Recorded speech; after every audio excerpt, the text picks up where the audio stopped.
must succeed. Let's make sure that history never forgets the name. Enterprise.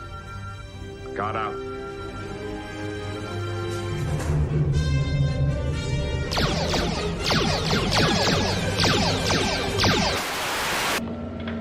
Our lives are different to anybody else's.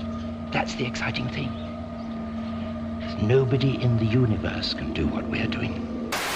Greenville, I am calling battle station. Anything can happen in the next half hour.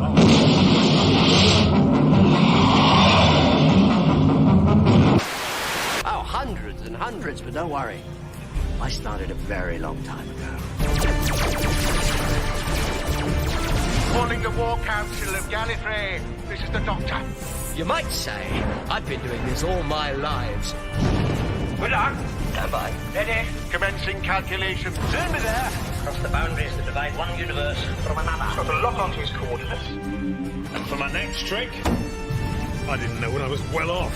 All 12 of them. No, sir. Ah! All 13!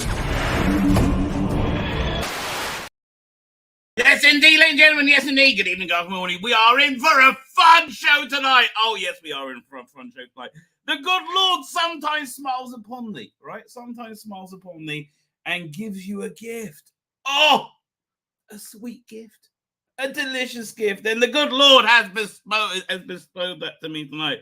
Because they say never become the news, ladies and gentlemen. But oh boy, we're going to have fun with that tonight. Yes, some people are triggered. Some people are triggered.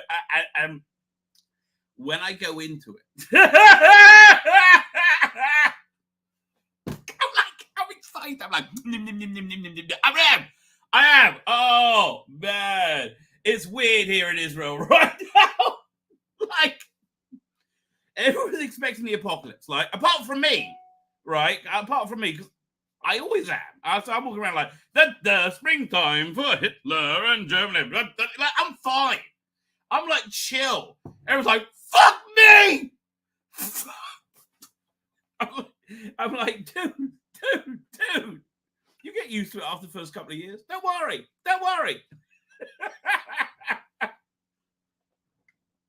No, I didn't expect that. Everybody thought there was something going to go down over Sabbath. I didn't really expect it. They seized the ship. I'm like, well, okay then. Yeah, I feel bad for those 25 people, but yeah. I was like, okay, are we done? Is that over? It's, you know what? I think that we could call that quits, right? Okay, there we bombed an embassy perfectly. Perfectly targeted, you pieces of shit, and we got them. Oh yeah. Oh, you want the tank? I guess. I don't know. But like, you know, we are a nuclear power. I think Iran probably, if they're not, they very nearly are. Maybe I'm just saying, maybe we should chill out on this one, right? Maybe. I don't know. But again, I'm hoping for the apocalypse, and I'm going to tie into this week's Torah portion. Like every week in synagogue, right? We read, we serialize the Old Testament, right? So that's that works well for the first, for Genesis and Exodus, because they got like nice rattling plots to them, right? When you get to Leviticus, which is where we are now it's like this intense, weird, Kabbalistic shit, right? That you like. This is all about the nitty gritty of how to interact with God. Right, and it's really intense. It's really weird, and most people don't get it. Right, most people don't look into it deeply enough. Anyway, so this week we talk about leprosy. Right, we used to have a blessing. Right, God, could you? I want you to imagine what the world would be like if this blessing returned, and I think it's gonna soon. Right, maybe this week. Wouldn't that be awesome? Anyway, there was a blessing that you got something called leprosy. It wasn't like leprosy as you imagine it. It was you had leprosy of your house, of your clothes, and of your body, right? Which is like white blotches, essentially. And you get that for speaking badly of other people. So why is this a blessing? Because the society you live in, where one doesn't defame another, right? Because they don't want to have this shit. Because if you do this, right, the only way to get rid of it You've got to like separate yourself from the rest of the community in shame, right? And then scream unclean, unclean if anybody comes near you, right? For like a week or so. It's like, it's easier not to talk shit. I imagine that, right? Imagine that. So it was a completely spiritual malady, right? But I'll say there's a weird thing to it. There's more than one, mate. There's more than one. There's a lot of weird shit to this, right? So there's one particular bit of weird shit to this, right?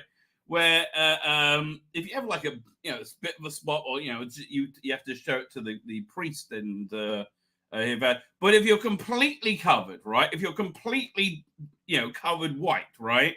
Then you're considered pure because you've hit bottom. And the good thing about hitting bottom is you rebuild rather than you make to amend, which is where I think we're going to in the world, right? I think this is why we're heading towards an apocalyptic scenario. That we didn't hit one yesterday. I think most people are quite surprised, frankly. But I don't know. Although I heard there was a Jewish kid murdered. I heard about that in synagogue, actually, because I hope I'm wrong.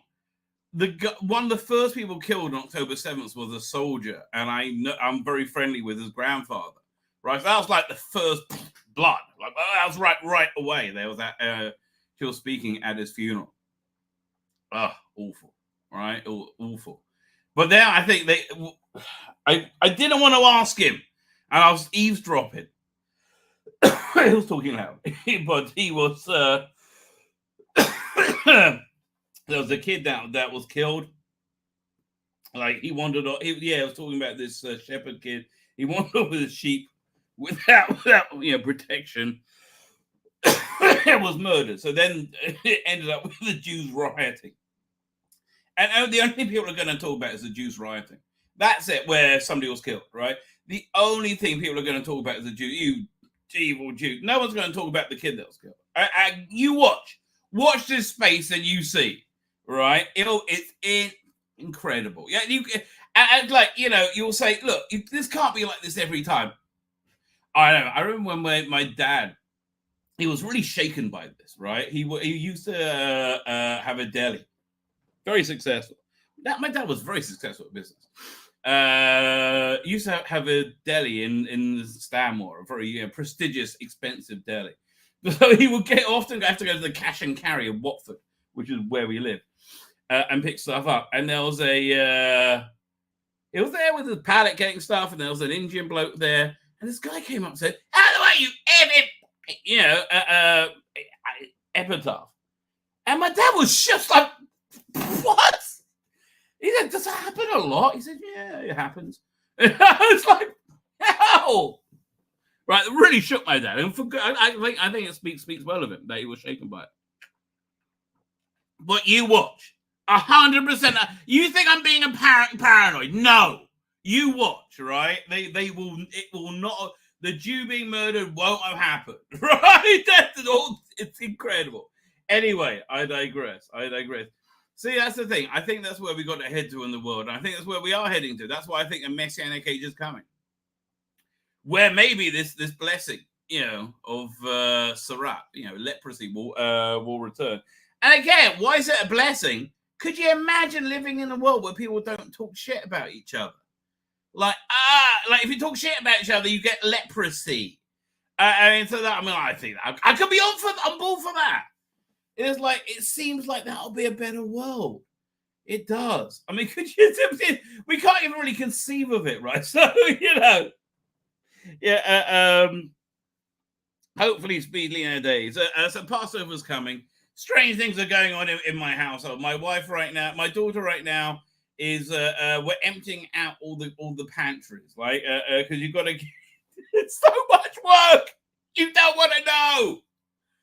Oh, it was so much easier back in the older, more primitive days when you didn't have processed foods, right? Essentially, you're not allowed to own any grain product for a week, right? Any fermented grain product. That's bread, cookies, whiskey, vinegar. And then we Ashkenazi Jews, we Eastern European Jews, we add on shit as well, like rice. We don't have that. Oh, I want rice or falafel. So you've got to make sure you got to clean your house of all of that, right? Legitimately do that. Then you have to kosher your house because it was in contact with fermented grain products. It's not kosher. Well, all your pots and pans, forget it. No, you have to put them away. You've got to get another set, or you'll get two sets because you have to separate meat and milk, right? So, okay, yeah. I see. There is a meritorious. It's called a mitzvah. It's a commandment from the Bible to do that. If somebody wants to convert to Judaism, it's your responsibility to talk them out of it. And it's not hard. Hey, do you want everybody to hate you? Judaism could be for you. Do you like fairness?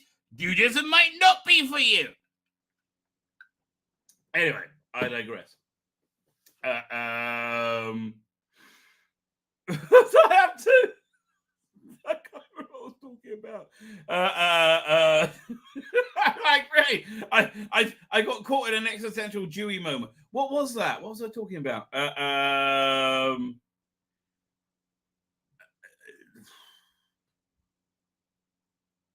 don't know. Now that was gone completely. 1 second. Okay, so I was talking about not speaking shit. That would be a good thing, right? That would be a good thing in the world. that might make the world better, right? If one got leprosy for that. I would be on board. Anyway, I digress. Weird here it is. People are waiting for the end to come. I don't know. Like, it seems unlikely it'll be. Like, if they say it's going to be the next 24, 48 hours, it never is. Right? I mean, like, how many times have Putin said, I'm putting my nuclear weapons.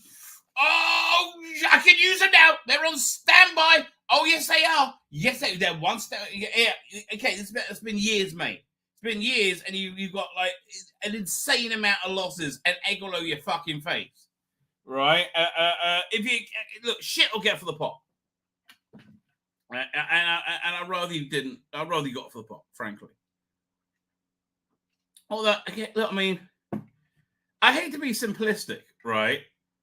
But why don't you come to a deal where Russia has use of that corridor, right, unfettered and untaxed, right, and Ukraine retains sovereignty over the territory? Then that's it. Then it's over. Then everybody wins, right? Ukraine keeps all its territory. Russia gets what the fuck it wants, and we all shut up. Right? It's so easily solved. Fuck me. In under 13 minutes, I've had a theological discussion, pissed myself laughing at the fun I'm about to have, and came up with a perfect peace treaty for, fuck me, Russia and Ukraine. I can't do that for Israel-Palestine, right? That's not going to happen, mate. That's not going to happen. I don't know what's going to go down with it, right? I think it's something biblical. Although, you know, I think the 6-Day War was the last time that we really could have entered the Messianic age. I think we fucked it up. But I see the likelihood of being pushed into a 6-Day Wars type scenario very, very likely, right? I mean, it gets more possible by the day. I mean, it did that. I God, it's schlepping out so long. I can't stand it. Oh! Anyway, there's a period starting from Passover, which is in just over a week's time, right? That lasts 49 days, where there are many providential days. That's when the 6-Day War happened and the 48 War. Man, what was I going to say? I wish I could text into Tim Pool when he doesn't know things about Jewish history or Jewish law, and he references it. I'm like, no, Tim, that's not what happened. And they're all so clueless. Oh, makes me crazy, baby. Makes me crazy. Anyway, we have a lot to talk about tonight. Let me pull up the. Now I've got to pull up some other thumbnails. Now, because some people are enraged. They're very sad. They're very sad. I've made them very sad. Let's see what I made them sad with, shall we? How was it? Arranged by date creator. Let's do that. Okay, doing. So do I get the most recent first? There you go. Fine, that's a good one. That's a good one. Let me see. Oh, there you go. That's a good one. That certainly triggered people. I love this one. Oh, this is one of the all-time best. Yes. Okay, fine. Let me put those in.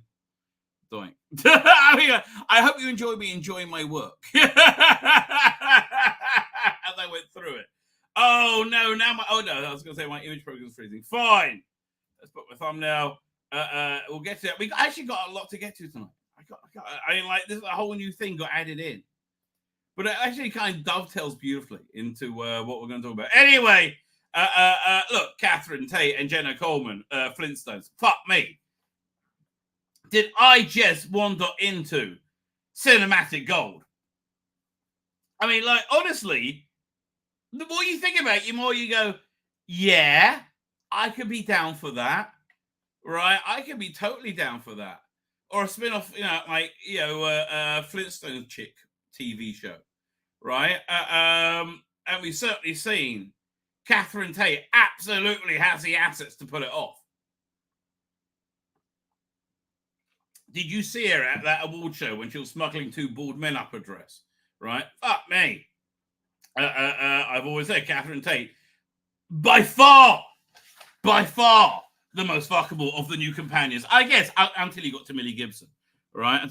So people are astounded and aghast at my sexualization of young Millie Gibson. I don't know what they mean. So this one's one of my favorites, right? This one's out of my I forgot Rossi they was taking shit in the background. Holy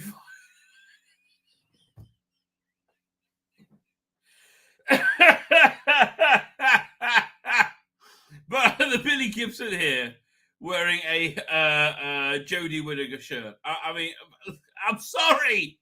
It's the funniest thing in the world.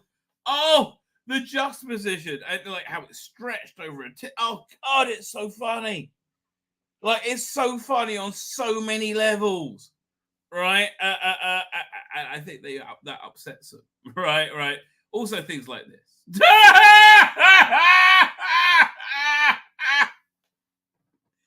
But here, this is pervy shit. I got to show you.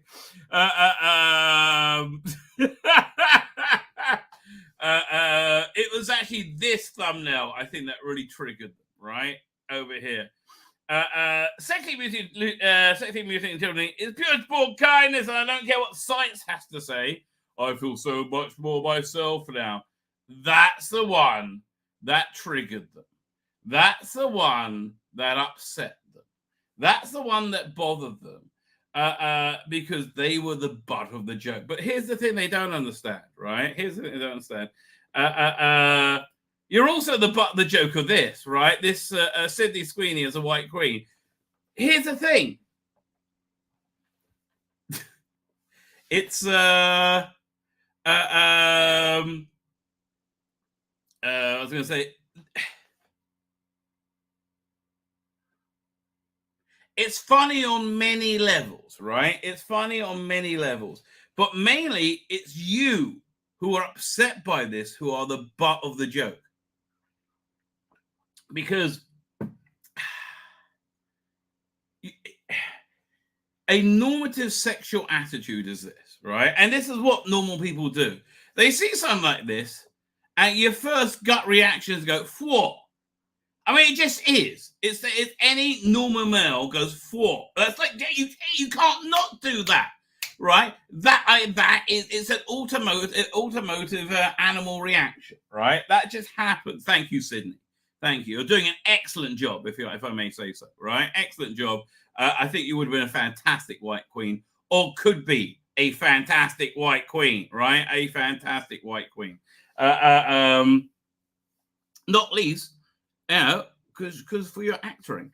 Anyway, I digress, right? I digress. So your first reaction is to go, what, right? And then you kind of giggle. But you kind of giggle at yourself. And it's a very good thing to laugh at yourself, right? It's a very good thing to go, yeah, to see yourself as being funny, because it empowers you, right? It makes you stronger, right? To be self-deprecating, which is what this is to a certain extent. Plus, you know, this leans into the British tradition of seaside postcard. Oh, Sydney, don't be so glum, darling. Don't be so glum. You know, I mean, better sultry. I like sultry, but you still seem a bit glum. Here, Millie's in a good mood. Good old Millie. Now, they don't like me sexualizing a 19-year-old girl. Oh, we're going to look at this in a minute. They don't like me sexualizing a 19-year-old girl. Allegation may be true, right? That allegation, I put my hand up. I think maybe, I think maybe it's a hard one to argue against that. I do indeed hypersexualize Millie Gibson, and I do so intentionally. Now,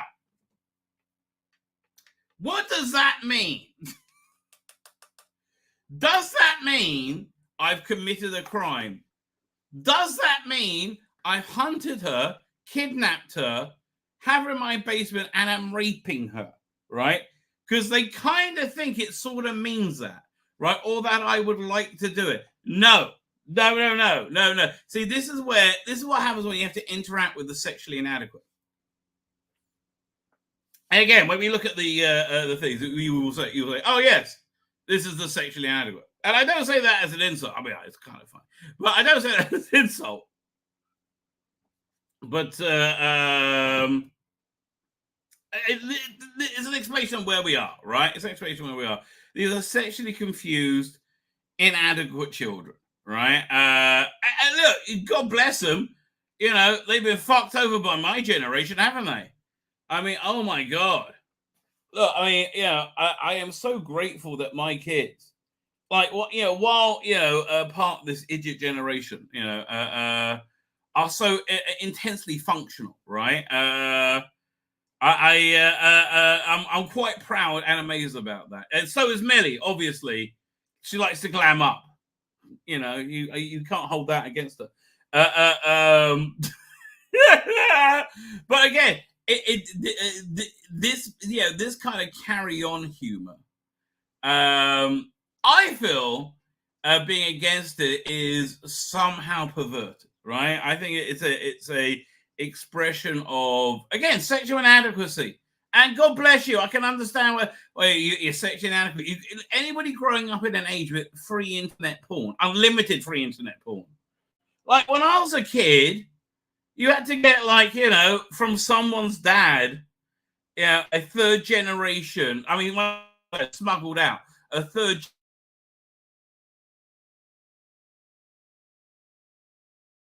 Not that great. Right now, it's like, fuck me, anything.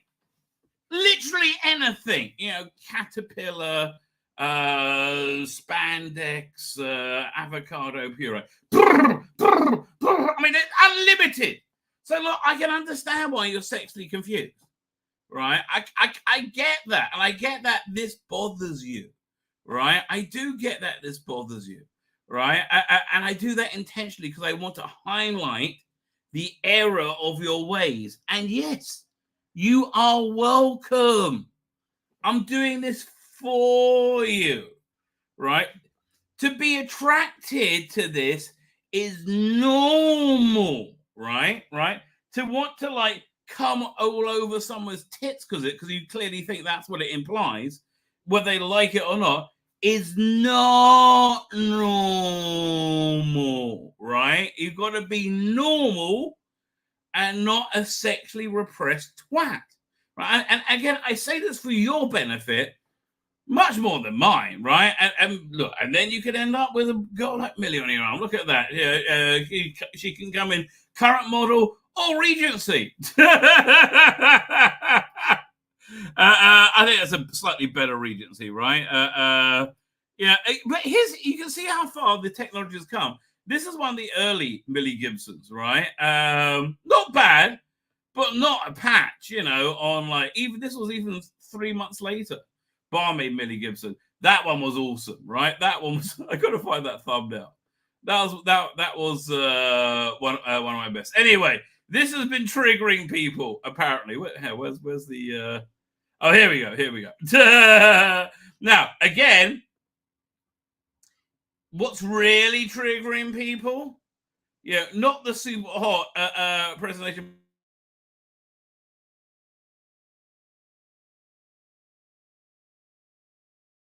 That's a great one. This is what's triggering them. The CAS report's what's triggering them, right? The CAS report is what's making them crazy. Because every single one of these idiot fuckers went hard on sexually mutilating children, right? Every one of these little lovey fuckers, right? Mr. Tennant, you included. Leave trans kids alone, you absolute freaks. Well, apparently, it turns out you're the fucking freak. Yeah, just follow the science, right? Remember that? You cunt, right? And frankly, you're too smug for your own fucking good, Mr. Tennant. I mean, those 6-year specials were shit, right? You were tired in it, you were past it, right? It was sad. The whole experience was sad, right? And not very good.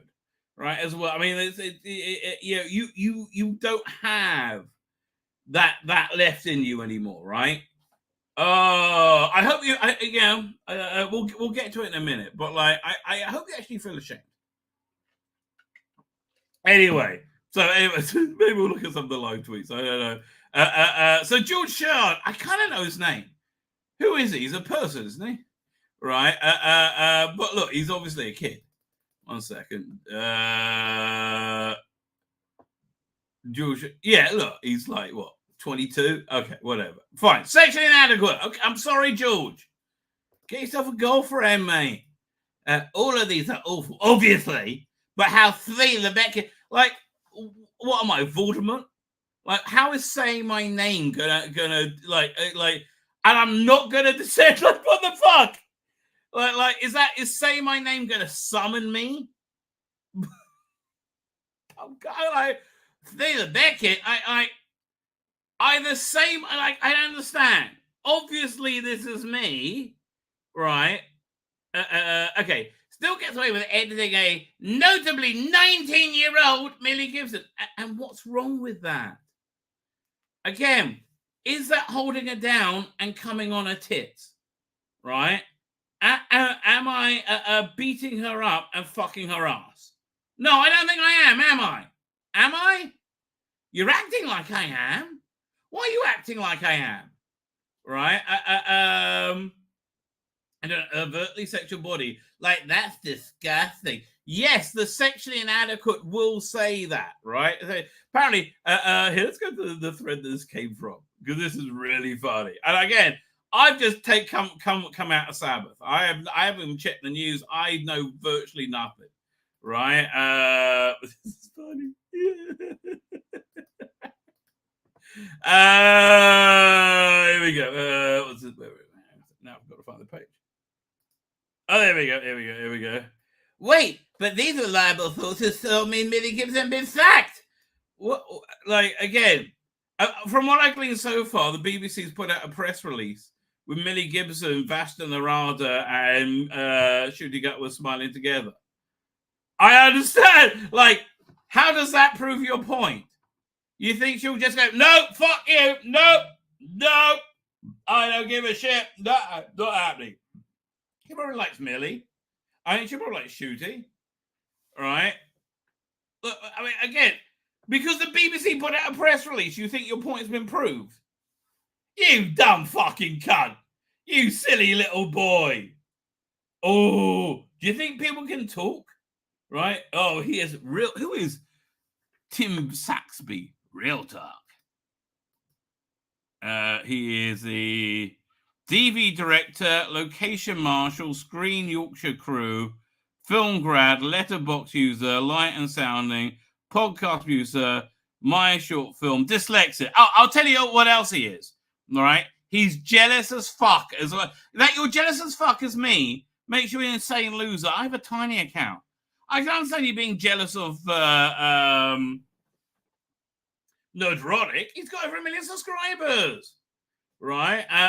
All these people have a. Who are they? It is. Who is this? I don't know who it is. Golden Age Geek. I actually don't know Golden Age Geek. Okay. But he got 2,500 views on it, so he can't be no one. 133k, that 132,000k. Okay. And Price of Reason. 5.9. Okay, these people are getting real views. Look at me. I get fucking nothing. Where is it? 421. See, I have a much smaller account, right? Oh, that's a much better thumbnail as well. Wait. So I'm taking the blame for the disappointing ratings. This is a brilliant thumbnail. Fuck me. I did such a great job. It's your fault for not being diverse enough. Oh, fuck me. That is just funny. Oh, Tim Saxby is jealous. That you're jealous of me, Tim Saxby. It's sad. Mate. You gotta get over it. Fuck me.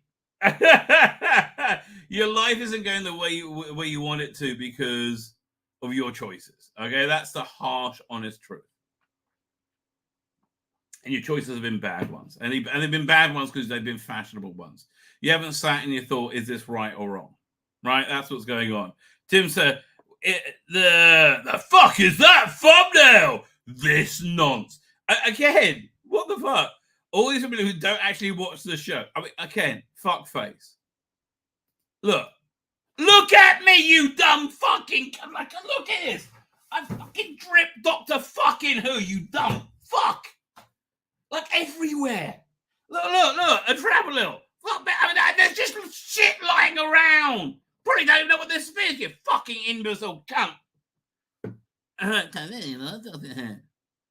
Fuck you. I mean, like, again. That's just sad. Who's Infinite Repeat? Nerd who likes comic video games and movies. Try and express myself and you again. I guarantee you, I'm doing better than him. Right? Anyone who complains that the Doctor is too woke has never seen any of the series. Ha ha! Very true. Says Tim Saxby. Real talk. I can't wait for it to go to. I can't wait for it to. Okay, I can't wait for it to go. Too woke. I think you missed out. Okay, fuck face. Oh.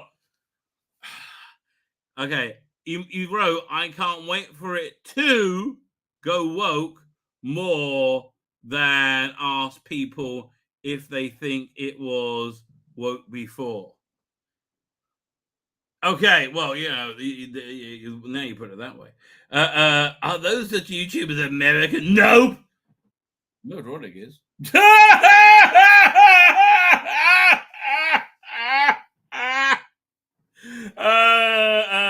That's something that needs to be studied because there's a lot to unpack. I know there's layers of awesome, mate. Let's have a look at the Mr. Billy Gibson's exit. Okay, that's a good one. Okay, I mean that's pretty much on the nose. And one second. Somebody just sent me a message. There you go. Press here, doink. Oh, come on. There you go. Doink. I'm actually on a stream right now. Turn on YouTube. I'm on the stream right now, actually talking about it. There's a lot to unpack, right? Well, there is a bit of a mystery. It wasn't certainly rolled out professionally now, was it? I mean, that's a mystery. Yes, it is. That's called a mystery. Wait, I'm taking the bait for this. Well, that seems to be a valid theory, which seems to have triggered you, right? So, wacky waiters, Christmas goblins. Are they racist? Disney who? Disneyfication. Doctor Who? Disneyfication? Question mark. There are many layers there, but like, why is Billy in a pig corset? lingerie set. What? That's really, I think, the question you really want the answer. The answer is this. Because it overtly sexualizes it. Now, what's funny about overtly sexualizing? Again, the first thing any normal human being does, right, when they look at that, they go, whoa, bloody hell. They do. Come on. Have you not? It's like, yeah, it's not wrong. I mean, maybe, I don't know, maybe you're gay. Okay. Even gay people get it. Fuck that. You know what am I saying?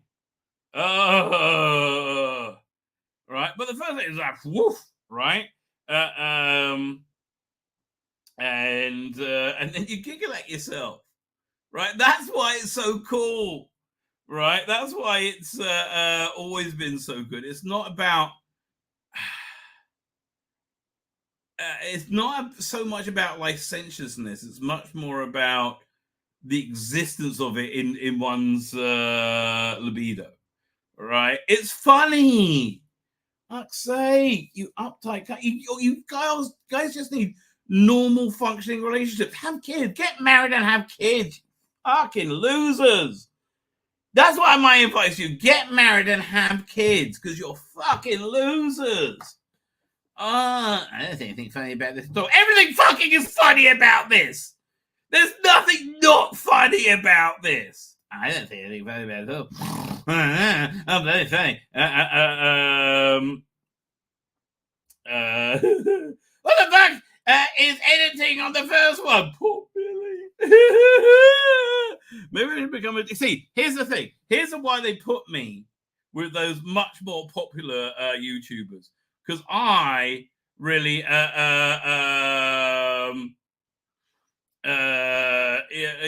I really got under their skin because I really told the truth. I told the truth in a way that stabbed in the fucking heart. Oh, right. This is what the Cash Report's doing, right?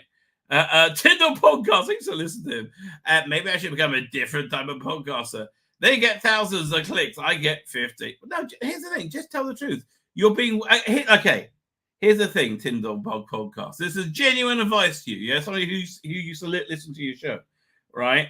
You've got much like Rusty Davis, right? You've got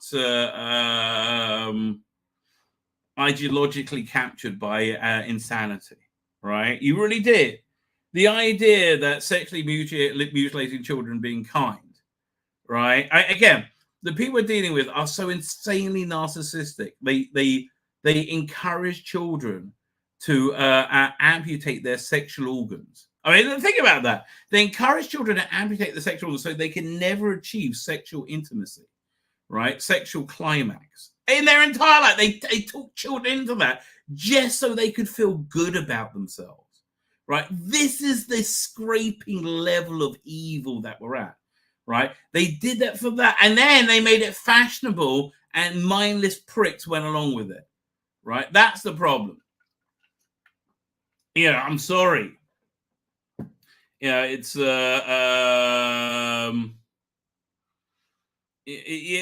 back the wrong horse, and it's like you back the wrong horse and everything. You're wrong about Donald Trump too. How about that? You know, you would have been wrong about Brexit had you got Brexit. Sadly, you didn't.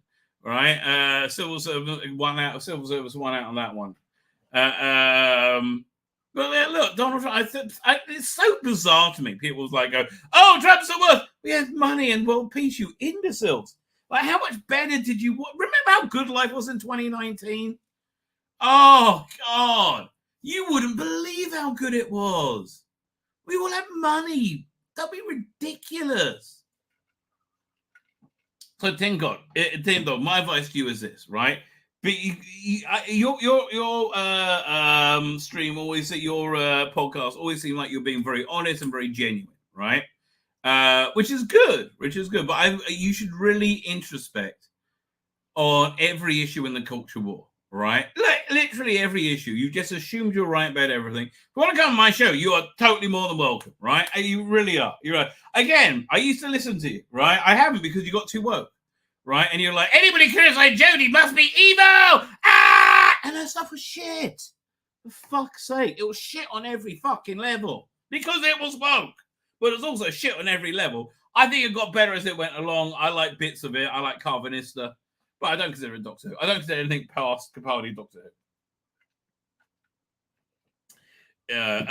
But yeah, whatever. I mean, like, just be honest. Anyway, I get 50. Thanks to my podcast getting hundreds of downloads, but this is silly. I mean, again, mate, just reach out and talk. That's what I think.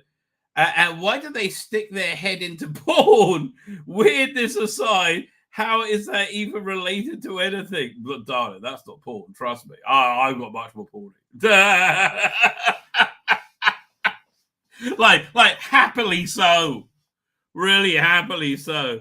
The guy about the first one, as a pervert. I remember he did that Photoshop with Victoria Minor. Okay, 1 second. Let's just let's pull up picture of Deborah Watling, 1968. Say 1968. Okay, doink. Okay, perfect.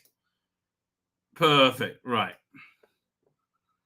Let me just grab that. Oh, also perfect. I mean, come on! Did I have the year on that one? That's crazy. Hang on. Okay.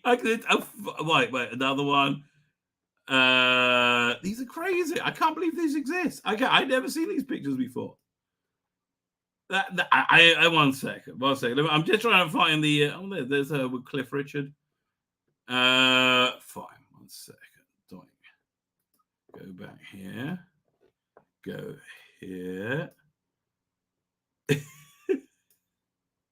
Again, I didn't know these pictures existed. I mean, the first one I did. Doink. Let me share screen.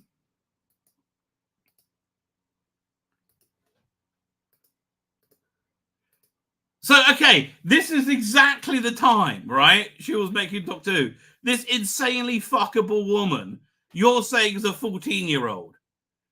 Are you out your fucking mind? I mean, really? What about that says 14-year-old to you? That says totally fuckable. I'm sorry. Yeah, come on. I know, I've never seen this picture before. But yeah, this is like, I'm about to fuck you picture. Right? And it's from the same era. Like, what the hell? It's like, really? How is that a 14-year-old girl? Really? Anyway. Oh, God, it's so good to call them out their bullshit. Boy, let's go back. They'll go look at the other guy. Doink. What the ever-loving fuck is that first thumbnail? Oh my God, I got an erection. I don't know what it is. I'm a girl. I just got a penis. The way I read the tweet is sarcastically is that it's supposed to be made me laugh so much. So the way I read this tweet sarcastically as it's supposed to be made me laugh so much. Well, obviously, you're supposed to say it. What you read said? Are you saying you should have read that straight? And then you're proud of yourself that you didn't. Tell you out your mind, mate. What? I can't go on forever. Come on, let's go with the other one. Minor. They're all the hall monitors, aren't they? The powerless and the idiots. Misinformation is cool and moral. I mean, like, again, what's misinformation? I think she was fired. I still think she. But wait, the BBC released a press release. Oh. Well, fuck me. I didn't see that coming. Oh, my God, these idiot children are like, wait, do you mean authority might not be completely honest and trustworthy all the time? Yes! Oh, you idiot children. Fuck me. Oh, I feel like, Sliders. I just slid into this weird reality where the kids are completely conformant. These thumbnails are pure nauseating. Blah! Look at the top. Ain't she a minor? Because that's how I was imagining when I was whacking off. Looks like this, yikes. Grim stuff. I ain't kidding. Dude. Like, what you don't like is you're the butt of the joke. Right? You are the butt of the joke. Are they seriously blaming Disney? They only have streaming rights. They have no influence whatsoever. Again, that's exactly what Disney told you. You're right. And they only tell the truth. It's weird as hell. What the motherfucker that further? It's weird. No, yes, again, sexual normacy, which is what is beating you into. That's what's making you crazy. Fuck me. She is 19. Got a horrible thumbnail. As a man, I've been shamed. Oh, God. You're never going to get your cock sucked with that attitude, darling. And generally, you're not. You're not going to get your cock sucked with that attitude. Ryan Canal was one of the worst for it. Had quite a few absolutely disgusting vids where he tore the show apart and was spreading lies about it. These guys are crazy, right? These guys are absolutely nuts. But then, so anyway, let's go back over it. So this guy, whose name I heard of before, I'm not sure where. Right? Oh no! I mean, I'm assuming he's got me blocked. Let's have a look. GB Shiard. GB Shiard. GB Shiard. No, he doesn't. There you go. Let's go look. Much better. But again, why are you writing my name like I'm Voldemort? What is going to happen? That's so weird. I mean, isn't that weird? I think that's a legitimate question, right? A legitimate question. He is him, 23, virgin, confused, film nard, northern, sad, right? Probably in replies, right? I would have thought in replies. Go down. Oh, there you go.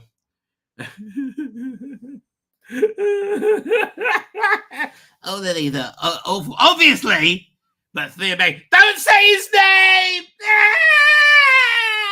Don't say his name. I've forgotten about this. Utterly horrible. That must be talking about. He's also saying about that sexualized Victoria. Yes, I know. Did we just look at Victoria? Really. Can we just remind you? That Victoria, right there, right? That one, I sexualized. What did I do? Did I go back in time?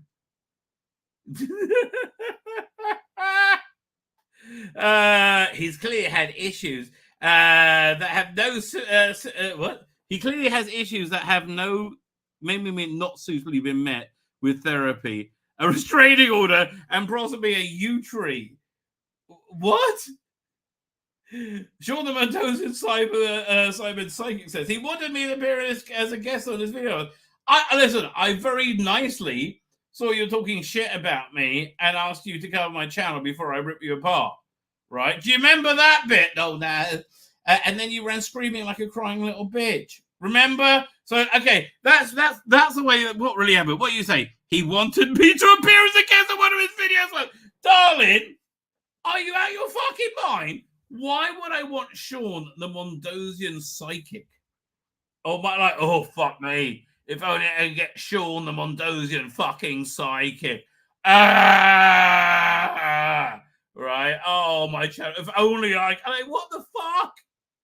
Are you out your fucking mind?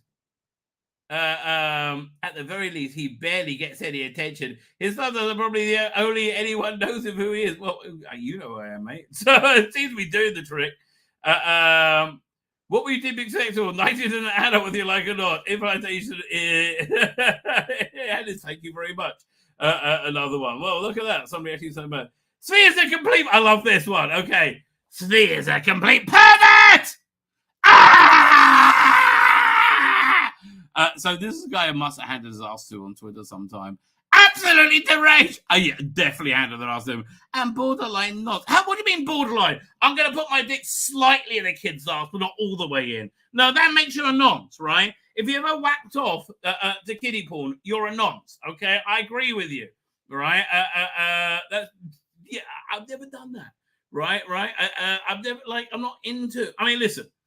I like the idea of an 18-year-old with big tits dressed as a schoolgirl, right? With stockings, suspenders, and heels. That turns me on, right? But I don't think that sounds like, nonsense. I think that sounds like, I don't know, relatively normal. He'll be like, oh, God, no. I'm like, no, that sounds really very good. He bored and borderline nods. Again, what the fuck? You either are or you aren't, right? There's no on the fence on that one, right? You either go all in or fucking forget it, right? And don't go all in, okay? The way he thinks those are characters who are canonically children. Again, her, really? That's your argument, is it? Her. No, and also she wasn't supposed to be a child. She was like minimally 18. Why? Look at her fucking decolletage, her chest line. You see too much going on there, right? She was definitely 18. She was totally marriageable age. Does that mean I try to ever tie her down and come on her tits? No. That you equate the two things to be the same. I think that's more of a you thing, don't you? Right? Don't you? He said he thinks her hot. She's hot. You mean he wants to piss on her tits? What? I don't know. That you came up with that makes you odd, not me. Anyway, God bless him.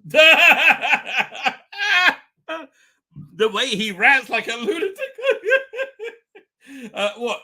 Just now? Okay. I'm surprised he had that heart attack. I'm amazed. Honestly, I don't think it would be the worst thing to happen. Oh, I've had this guy's ass. Must be. So John the White Quality points out that you're actually calling me a child molester is very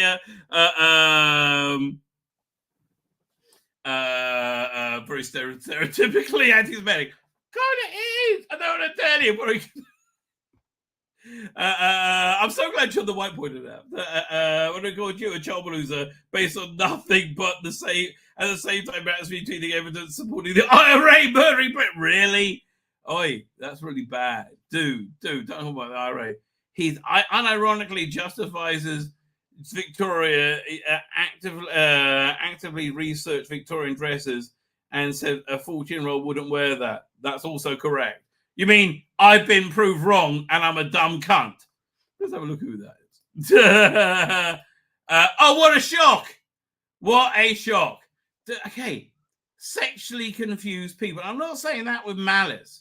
I'm really not. I'm genuinely really not. I'm saying that's what's going on. You're sexually confused people who get up, that's why you're so triggered by my thumbnails, right? Which are fucking hilarious. I think we just established that on a scientific basis, didn't we? I mean, I think we did, right? I mean, they are works of pure gold, if I may say so. I mean, some of these are just fantastic. I love this one. Disney clings to their bonkers religion of transgender and DEI and walks into oblivion. Yes, they do. But tonight, very good. I was going to do Two Sexy Nurses with the zombie kid, right? I thought the zombie kid was like, that's what really made them crazy. Right. And then, here, by the way, before we get to the chat, this is what really made them crazy. But here, let's see what's really making them crazy, right? Oh, man, how did I get there? What's going on? I have to go to... What? That way?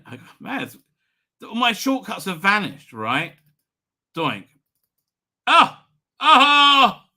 Yeah, okay. Julia Hartley Brewer. I freaking love this. I freaking love this.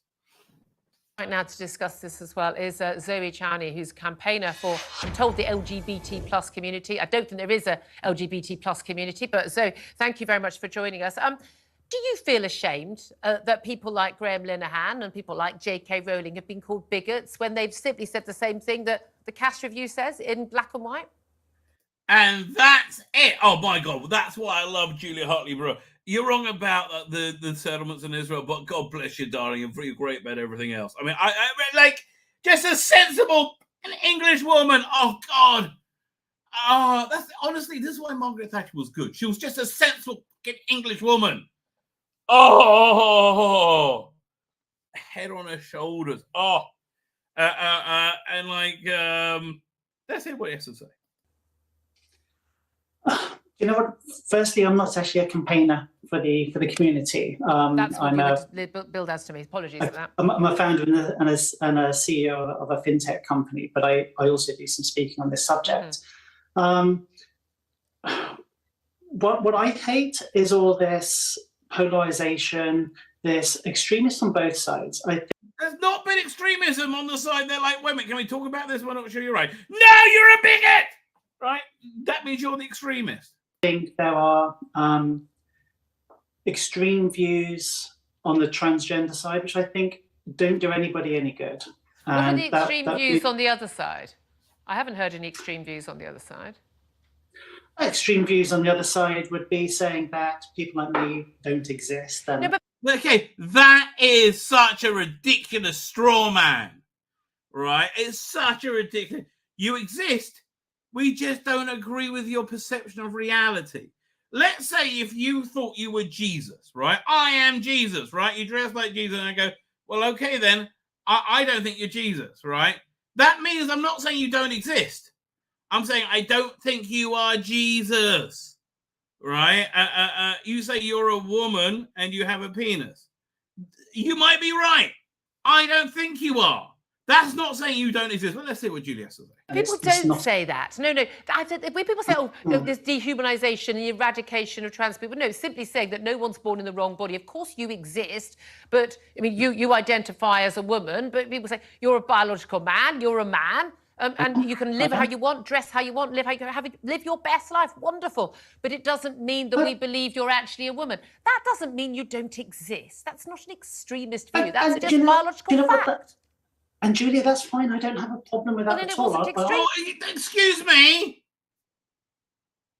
Okay, you know who has a problem with that? Then explain this to me. And this is really the crux of the problem. Then we'll get to the chat, right? Right. This is really the crux of the problem. Or should we do that first? Here, one second. We'll look at this. Then we'll really get to the crux. This was from 2017, and boy, this has not aged well.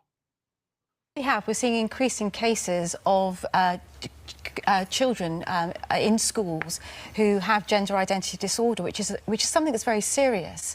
But what we're doing in response to that is changing the whole of the school policy, rather than actually, I think the kindest and most compassionate thing for us to do as teachers and as parents is actually to take those children aside and actually work out how we can help them. And by helping them, if they... I mean, like again, Philip Schofield, right? Did you go and fuck your little boyfriend, like your underage boyfriend right after this? Did you?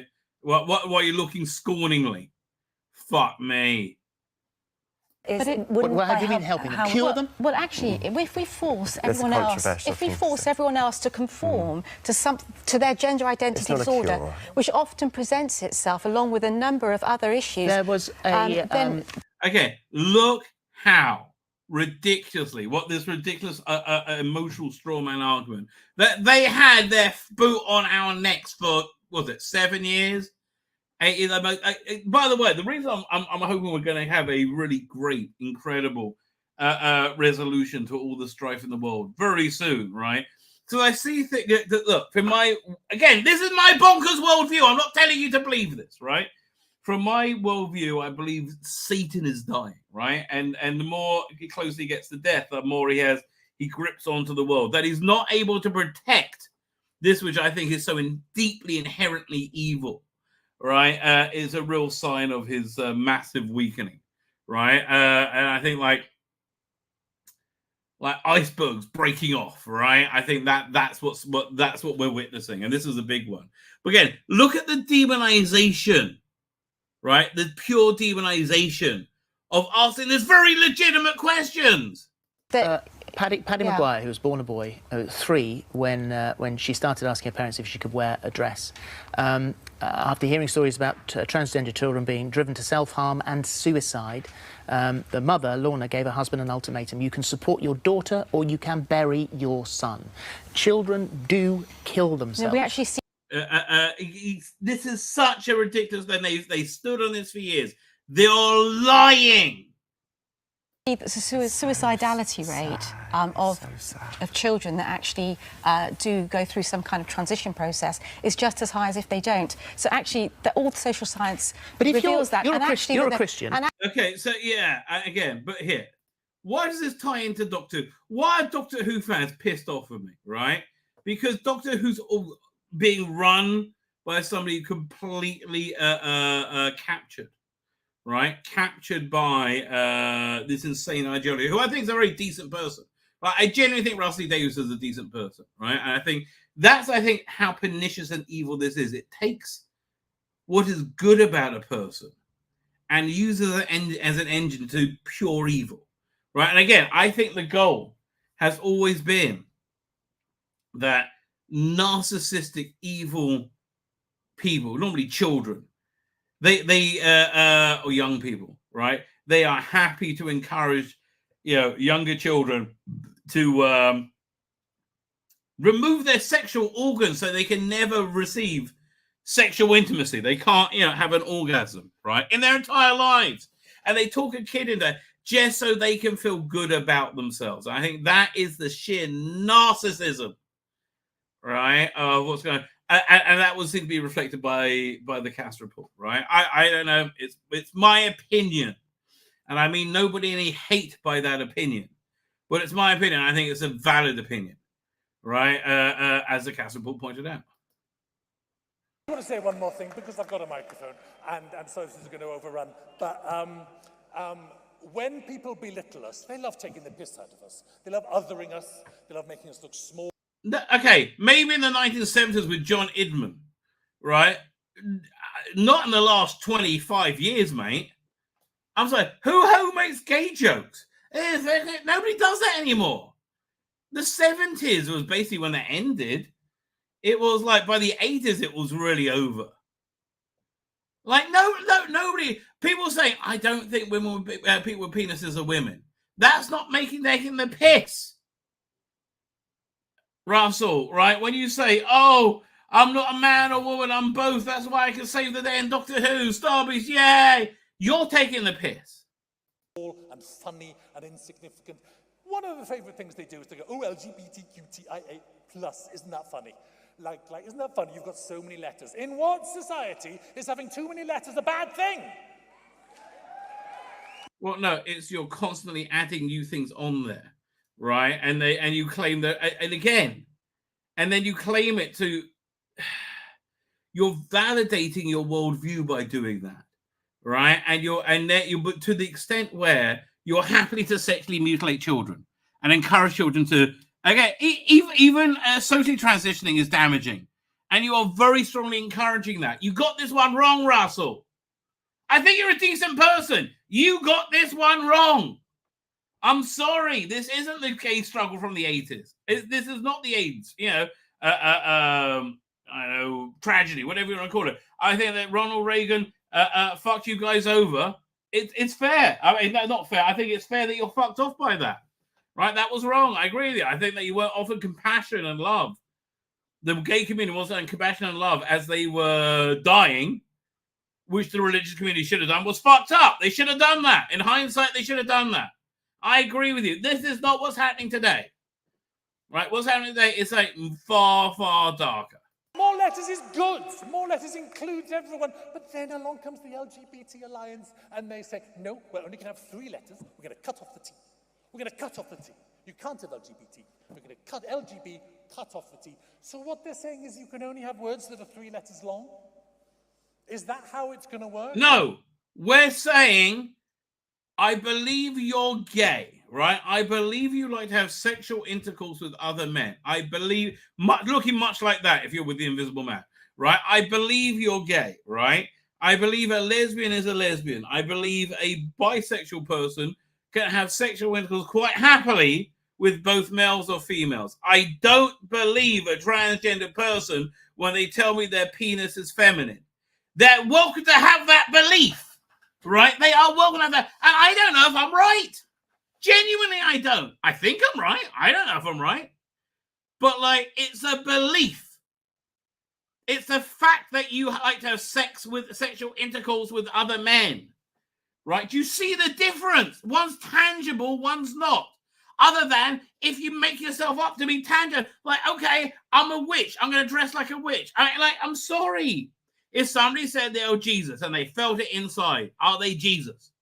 Is it kind to treat them like Jesus? Maybe they are Jesus. So what the fuck do you know? What the fuck do I know? So I thought to myself, can you do that? Can you talk in words that are only 3 letters? Yes, I can. Yes, you can. We can talk in words of only 3 letters. But why? Because one's a fantasy, you dumb fuck. Right? It's a fantasy that's destroying family, that's destroying everything valuable in the world. Right? Everything that you cherish. I know you cherish family. I know you cherish life. Right? There's no way you can look at Russell Davis' work and say, this is a man who doesn't cherish life. He obviously does. Right? I think you've been usurped. That's why. I think you're wrong on this one, Russell. I think you were wrong on this one, Russell, is what I'm trying to tell you. I think you're wrong about Donald Trump as well. Okay? I think you're, and I think based on facts and evidence, right? Right? I think you're wrong. It's okay. It's okay to be wrong. But I think you're wrong on this one. And I think you being wrong has led to serious consequences. Why do that? Because when you talk like that, you are cruel, you are prey, you are big, you are biased, you are ugly, you I'm not sure what I was trying to say. are lazy, and in the end, you kill. To cut out the T is to kill.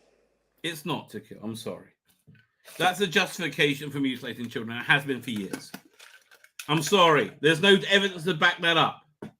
Right? And using that argument proves you have no argument. Right? I'm sorry. Can you stop sexualizing children? Right? I don't think that's unreasonable to me to say that. I don't think we should sexualize children. Yeah, I understand at an early age you knew you were gay. That's fine. Right? And if you think you're a different sex from how your body is, that's fine. Most children grow out of that. I mean, just factually. Without intervention, most children grow out of it. Right? I think it was something like 97%. But and it's a normal thing. Right? But no, what to tell you, right? I'm sorry, Russell, you're wrong on this one. And that's the worst thing in the world for these people. That's genuinely the worst thing in the world for it to be wrong. To be wrong on something, it's unconscionable. It's the worst thing that could possibly have to be wrong, and they're wrong. Right? They were wrong. They did wrong things for wrong reasons.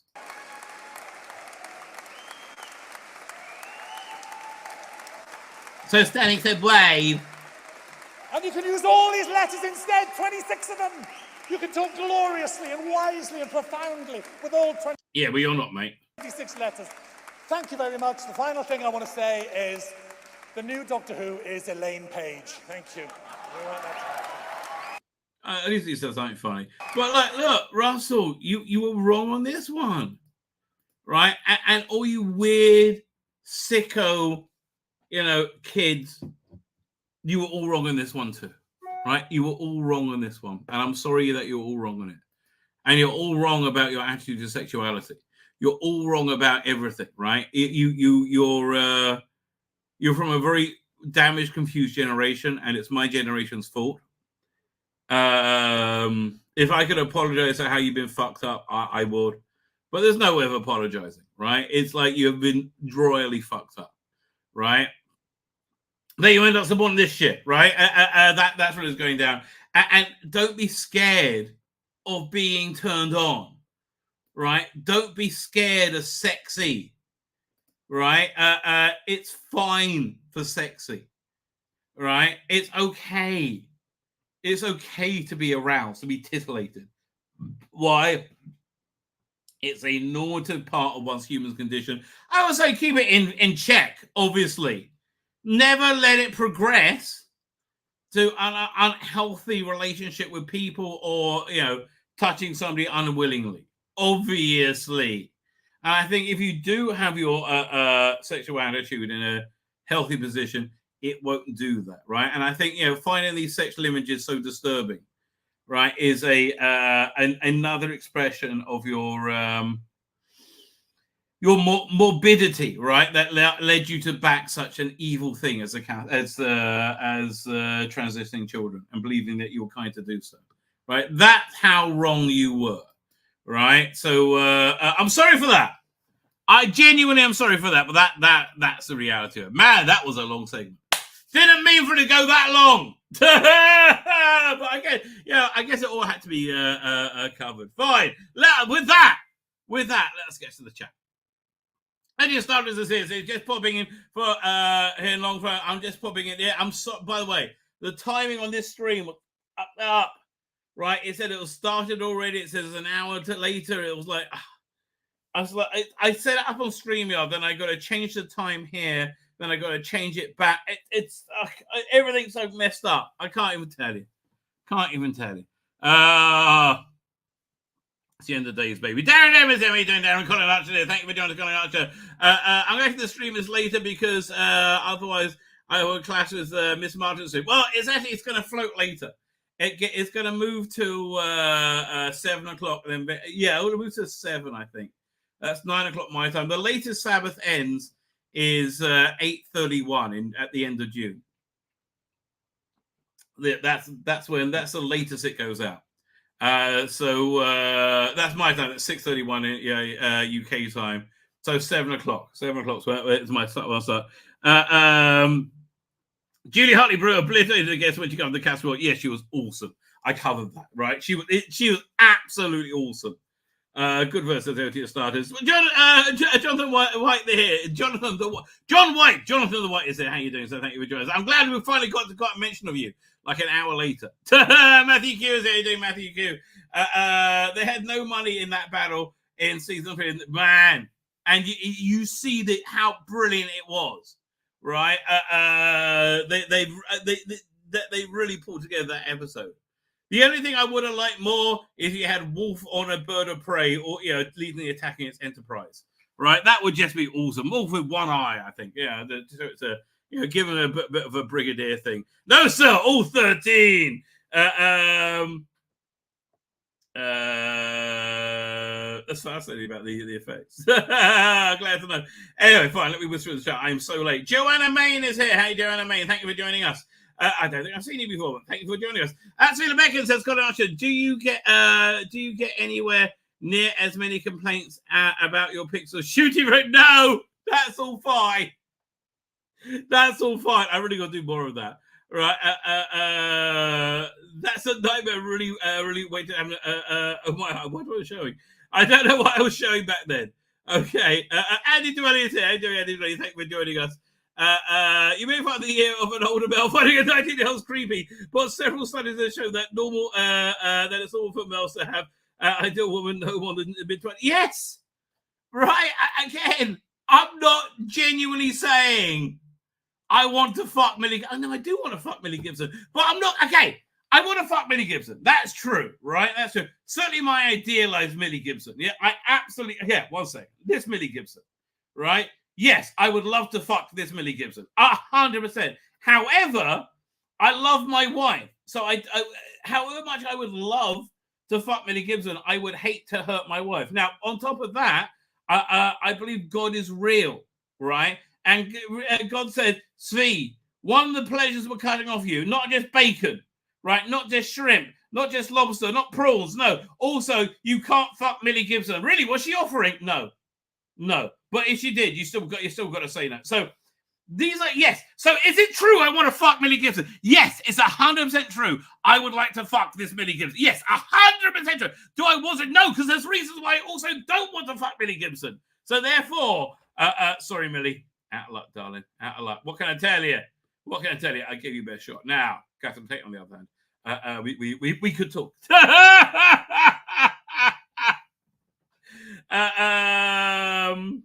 Whether it go more broke so you don't admit to define So what a good idea. I should give it a go. Well, I always like it. Tzvi has the perfect house. Adult tries and likes to laugh. Well, I do. These sad cases are repressed and messed up. They really are. And I feel bad for them. Right? There's no need to be this miserable, right? Full-on bottom surgery makes a patient sterile. I know. It's like, it's so evil. It's so deeply evil. Well, Michael Guzman isn't gay. Look, I got nothing against you if you're gay. I think your life's probably easier if you're not. I would imagine, right? But live a little. Again, I grew up in the 80s. I was born in the 70s, grew up in the 80s. Anybody who grew up when I grew up has no problem with anybody who's gay. Genuinely, right? Genuine. And if they do, they're a weirdo. Right, and again, I'm a religious fanatic. I am a weirdo. I'm still not like. I'll be disgusted with myself. Like I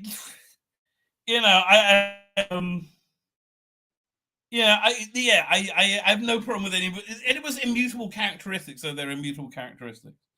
Let me whisper in the chat. Fine. The people are commenting on how and say this. Fine, I caught up. There you go. Paul Toast says, how you doing, Paul Toast? Nothing happened.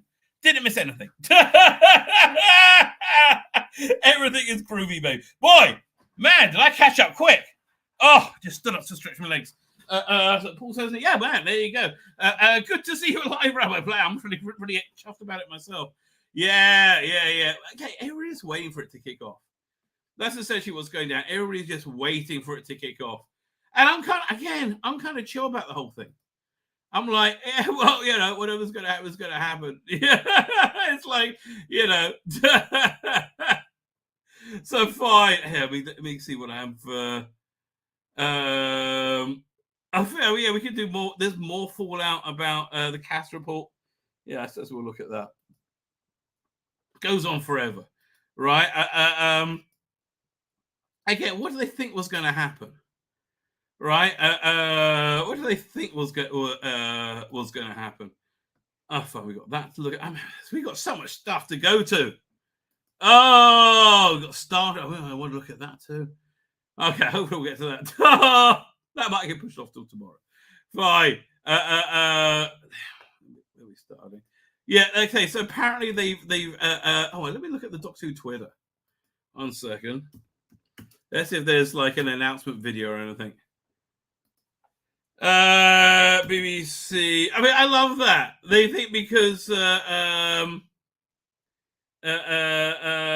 think because they released a press release that this really, it's just so sad that they say she wasn't fired.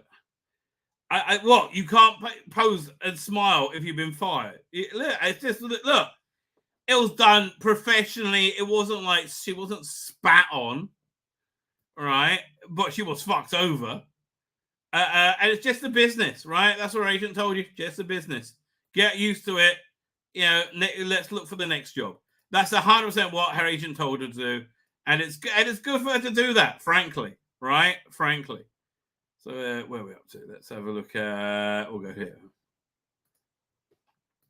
Fine. So finally, they decided to announce they fired Millie Gibson, which they suddenly took. Again, that they decided that the announcement that they fired Millie Gibson was proof that she wasn't fired. It's a strange leap to make. Maybe it's a strange leap to make. Doctor Who, Varada Sethu confirmed as new command. We knew. You're like Chibnall saying, "Oh, the Weeping Angels back." We know. We know the Weeping Angels are back. Okay, we know that's happening. Fine. So Varada Sethu will be joining Doctor Who. Ncuti Gatwa playing the companion. Playing Ncuti Gatwa's companion in the second series Doctor Who. We know. The actors who recently appeared on Disney Plus's Star Wars series Andor Borefest, that was. It ended well, in all fairness. It did end well. But it was like the It was the Star Wars version of Secret War. If you remember, which was the drama that LOLO was based on. The far better LOLO. LOLO was way better than Secret War. So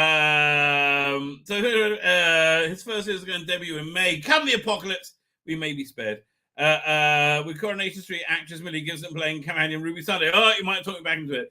But the BBC says that several will join the pair following the series, which will be broadcast in 2025. As well as Andor, the actress appeared in 2018 crime drama Hard Sun and Jurassic World Domino. Right, Seth has been honored to be part of the Hooniverse, blah, blah, blah. I mean, I got nothing against her. I mean, she's nowhere near as hot as Millie. I mean, fuck off. That's going to be a tragedy, right, that we're losing her. But okay, I can ask for a better team than shooting Millie to be on adventure. So, yeah, no, they said they're going to do a crossover, the one where she comes back for an episode. Right, they said that was going to happen, right? Bah, she looks hot. Oh, that is a hot woman. I'm sorry. She just is, right? And again, me saying she's a hot woman doesn't mean I'm going to, kidnap her and, make her drink my piss, right? No, that's not going to happen. Oh, fuck me. But saying, oh, fuck me, look at that pair of tits. It is, perfectly formed. And they are. What do you want out of me? They are spectacular. Oh. The trouble is I'm telling the truth. And they are spectacular. And look, Seetha is doing her best to keep up, but no. Earlier in the year, there has been speculation Seetha will be replacing Millie Gibson in the long run. This has been confirmed. Gapton and Gibson were first seen together on the show's Christmas special on the Church on Ruby Road. That was, I liked it. I did. I genuinely liked it more than disliked it. I went in not, I went in like it was a complete reboot, to be honest with you. And for me, there were bits of it. I mean, I enjoyed it enough, right? It didn't force me away. Even like it wasn't overtly gay enough to force me out yet, right? Came close. I mean, although the most jarring scene is when Millie's in a band with a trans friend, right? I find the promotion of socially transitioning to be very disturbing. Again, given what I suspected was the conclusion of the cast report, right? I always found it to be very disturbing. I think including a Doctor Who was wholly inappropriate, right? Along with the Ashman Finney. Now, I'm not saying no, she can't exist. But I'm saying the trans community is a very minor part of society. To make it such a major part of our fictional landscape, right, of our fictional datascape is irresponsible, dangerous, and short of hell, right? Earlier this year, there had been speculation that Seetha will be replacing Gibson in the long-running rolling time travel drama. Gatwa and Gibson were first seen together in the show's scope, blah, blah, blah. No details have been given for Seetha's character, and the BBC have released pictures of her alongside Gibson at the table for the coming episode. Yes! She was always said to be coming back for an episode to wrap things up. Yes. This was a sign that this was not planned. And she looks fucking fantastic. I am sorry. Millie, darling, if you walking in there, listen, if I was Millie Gibson, I would walk in there looking fantastic and do the best job ever, right? I really would, and show them what they pissed away. I absolutely would do that, right? So far, she has been the absolute best thing about this production, right? Gorgeous tits notwithstanding. But the gorgeous tits are a big deal. Don't get me wrong. So Doctor Who showrunner said he first worked with her on BBC production Midnight Stream, and she was joyous to welcome aboard the TARDIS. Yeah, of course Disney didn't have a hand in that. Fine. Right now in the studio shooting for 2025, we got Shooting Millie and Varda fighting side by side. We need all three because the stakes are higher than ever. Fuck off, Russell. Just fuck off with this. Oh, just imagine. Oh, fuck off. I'm so sick of your hype, right? I am so sick of your hype, right? It is, it's nauseating at this point, mate. I'm genuinely sick of the fucking hype, all right? Because it's not living up to the hype, right? Again, look, why is it not living up? One of the main reasons, you focused on this deeply divisive trans ideology, made it such a central part, right? And again, the Cass report has been causing a meltdown. Oh, you saw people came after me earlier, right? Obviously, they're going to go after Noel, right? I felt like, and officers from 2019. Yeah, it's these people were wrong, and very dangerously wrong, right? The people who have went through this, I feel sorry for. The puberty blockers you're so disgusted by are part of the process that makes sure that doesn't happen because their effects are reversible. No, they're not. How can you know so little about this topic? They're not reversible. I'm sorry. Right? Well, it's like when you starve somebody when they're young, it stays up. Man, I didn't say how long this went for. Still not something for the worst of Doctor Who fandom. I think you owe your followers sheep a big apology that will never forget your ignorant as from the thinking, but deliberate pushing around ideology that you either thought was trendy or kind. Hashtag Cash Report. One example below. It's fucked up because we know that puberty blockers will be used for cis children. Well, yes. Heck, when I was a teen, well, that is fucked up. All right, well, I understand. We're agreeing so far. Heck, when I was a teen, doctors could have put me in puberty blockers. Yeah, who could have told, right? Yeah, we can see that, mate. Because I was such a pussy. What? If we don't put this man on puberty, he may metamorphose into a giant pussy. Blah! We gotta block the pussy. Yeah, it's gonna eat us all. No. Instead, it became this.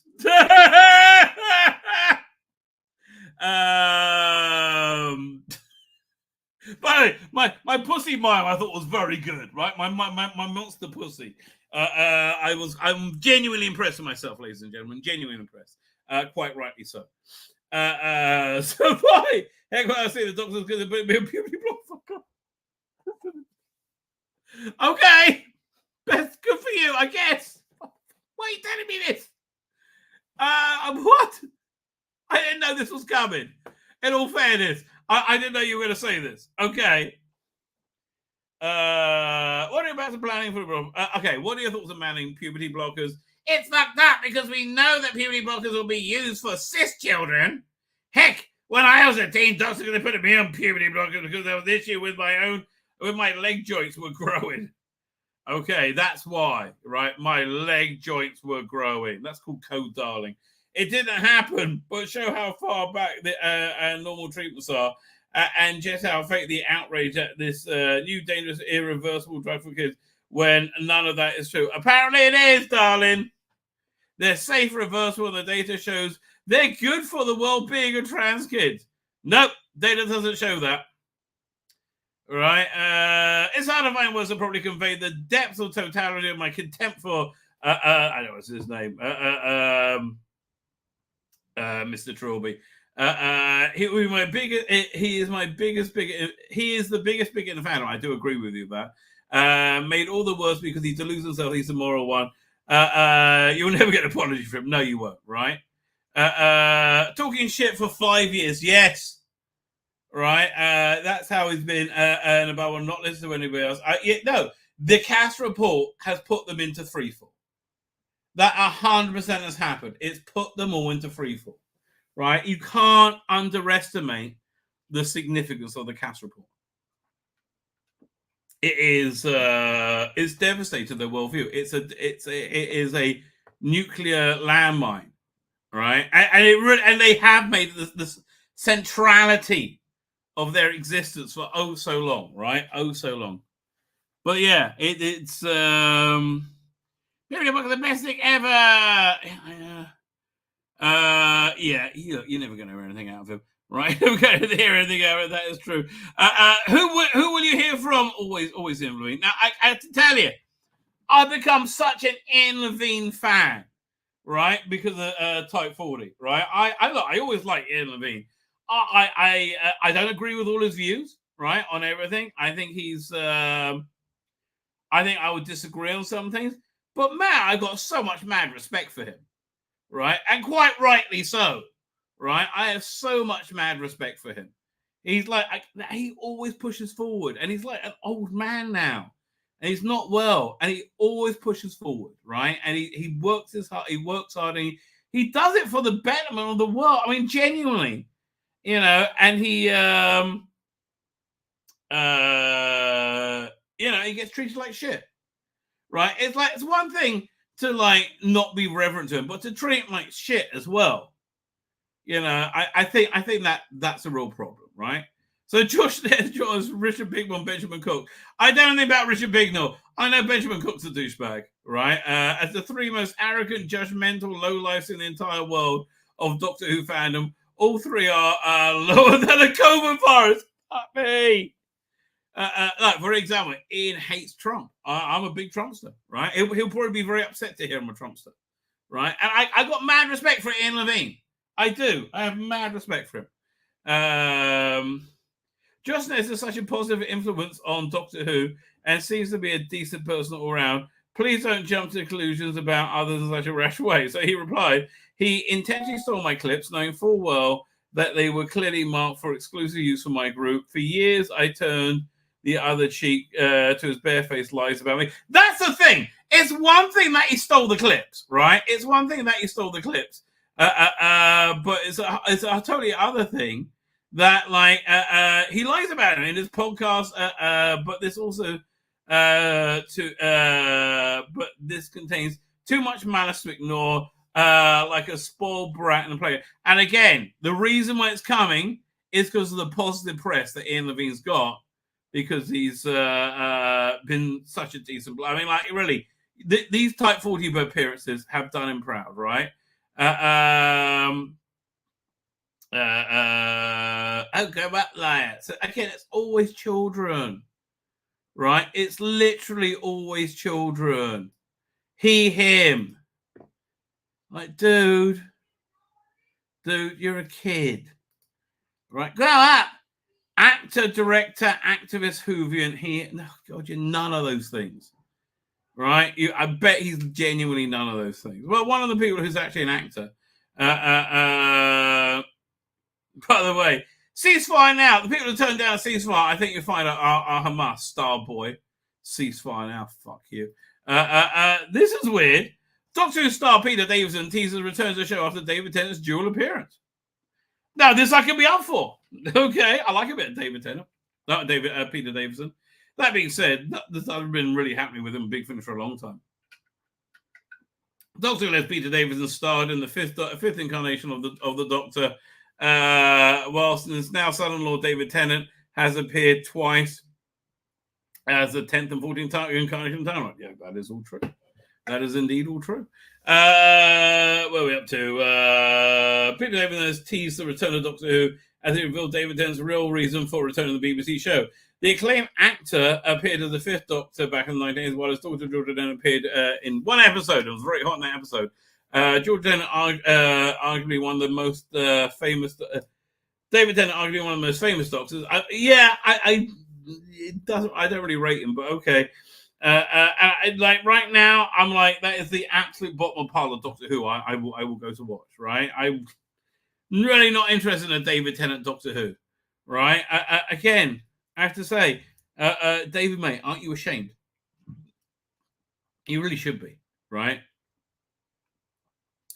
I'm one of the most famous. Again, I'm sorry, the chickens are being woke or coming home to roost, but that's what's happening. That's 100% what's happening. All right, we're up to the most famous Doctors. His son-in-law all started the 10th and 14th incarnation of the Doctor. David made his return to the role just recently. Before Tzvi Lebetkin took over. In a chat with the Mirror, Peter has now had his say on David's doctor's regeneration into Tzvi Lebetkin's regeneration, explaining the by regeneration consequence he can now make a return to the show. Well, that's true.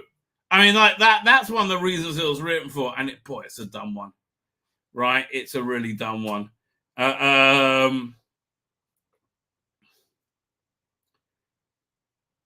Yeah. I mean, like, you could have had like a regeneration explosion, but having David Tennant and Tzvi Lebetkin together, it's just dumb. I'm sorry. The way you did it was dumb. Having the together was well. The whole boundary is an interesting concept. The thing is, I don't really quite understand it. No one does. I was a huge fan of Doctor Who, but I'm not a mad fan as a mad fan of Doctor Who. The boundary basically apparently means that my doctor sticks this and so can be brought back at any point. Even my older self to do a new story. I think that was the intention. That was the intention, right? And I can understand why you got swept away with it, right? But it was a bad idea. Rosalie Davis caught the ire of a few fans because the very fact that it suddenly meant the doctors had actually regenerated. There was always another one out there growing out of one. I mean, again, rather than by generation, right? Which was just a dumb idea, right? Well, it really was. I'm sorry. You're gonna have like he was hit by some weird regeneration energy or some weird toy maker plasma energy shit, something as he's like regenerating, causing like this regenerative explosion. And he, okay, fine. So here's what it is, right? Here's what it is, right?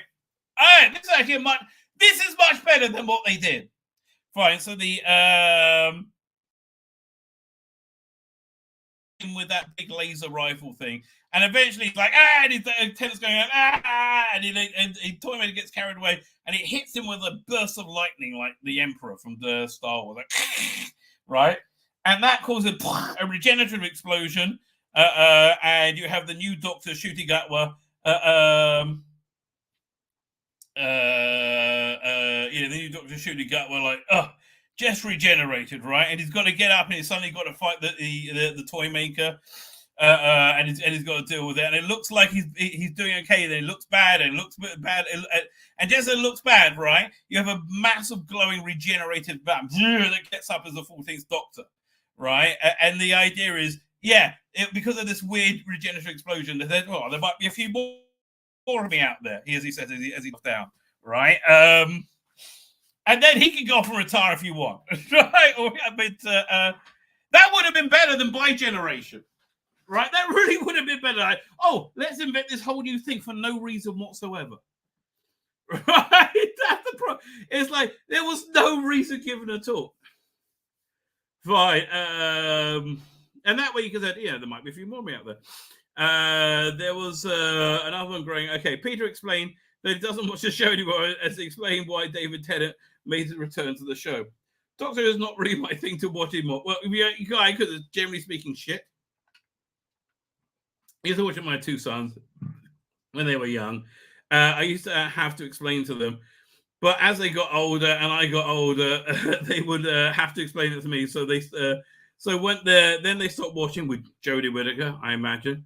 Because they went to university. I sort of really caught. I sort of really caught up with it. Quite a few seasons behind. Yeah, I guess from Capaldi onwards. Is my guess. The first time he did it, he did it because he was a big fan of the series, and I thought that his career was going terribly well, and he couldn't resist coming back. He wanted to be the 10th to the 14th. Yeah, okay. Oh, okay, that's such a misleading. Doctor Who teases return of the. No, he doesn't. That was pure bullshittery, mate. Right? That was really pure bullshittery. Let's see what's new on Bleeding Cool. Doctor Who, the man who fell for Earth. Chris Eccles was the man who fell for Earth. I find that kind of easy. Easy. I think I find it kind of groovy casting. Right? I really do. Fine. There's no new Doctor Who news, thank God. Right, thank God. What's it? There's a couple of things I want to get to. Let's have a look at this. Oh, there's that too.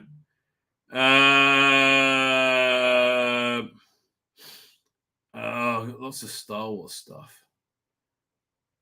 Yeah, let me see if there's anything on Radio Times.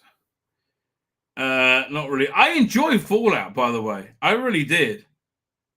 Regeneration, I don't know why they did that. That's a different quote altogether. That completely contradicts the last article. Well, the Biden an interesting concept. I don't know quite why they did that. He began speaking. It's amazing how different people focus on different things, right? It's really genuinely amazing how different people focus on different things. Fine. Let's look at this quickly because I want to get this for a while. This looks really cool. I want one of these. Slimer, the iconic issue Ghost from Ghostbusters franchise, was first into blah, blah, blah, blah. Okay, so how much is this thing? Sideshow or Trick or Treat Studios are excited to present the Slimer Wall Breaker. I mean, it really is cool. Right? I would love this. Oh, look at that. That's really fun. This ugly spider is really haunt you. Slimer features interior lights, gives them a ghostly go. 3 pieces, has holes hanging set up. Requires 3 AAA batteries, not included. Is there a link to it? Wow, is this? Oh, yeah. Trick or Street Studios. $375. I mean, I would. I kind of see it, right? If I had the money, but it's not. What can you do? Not that it's not those days anymore, mate. Yeah, it's not the the Trump years. Oh man, I'll get one of these as well. This is a fun shot. Trick or Street Studios. Man, all these masks. This is fun. Let's see what licenses they have. Halloween, Chucky, Killer Cats right here, Trick or Treat, Evil Dead, view all licenses. None of those ones really appeal to me, but okay. Candyman, Dungeons and Dragons. Okay, let's see what they got in Dungeons and Dragons.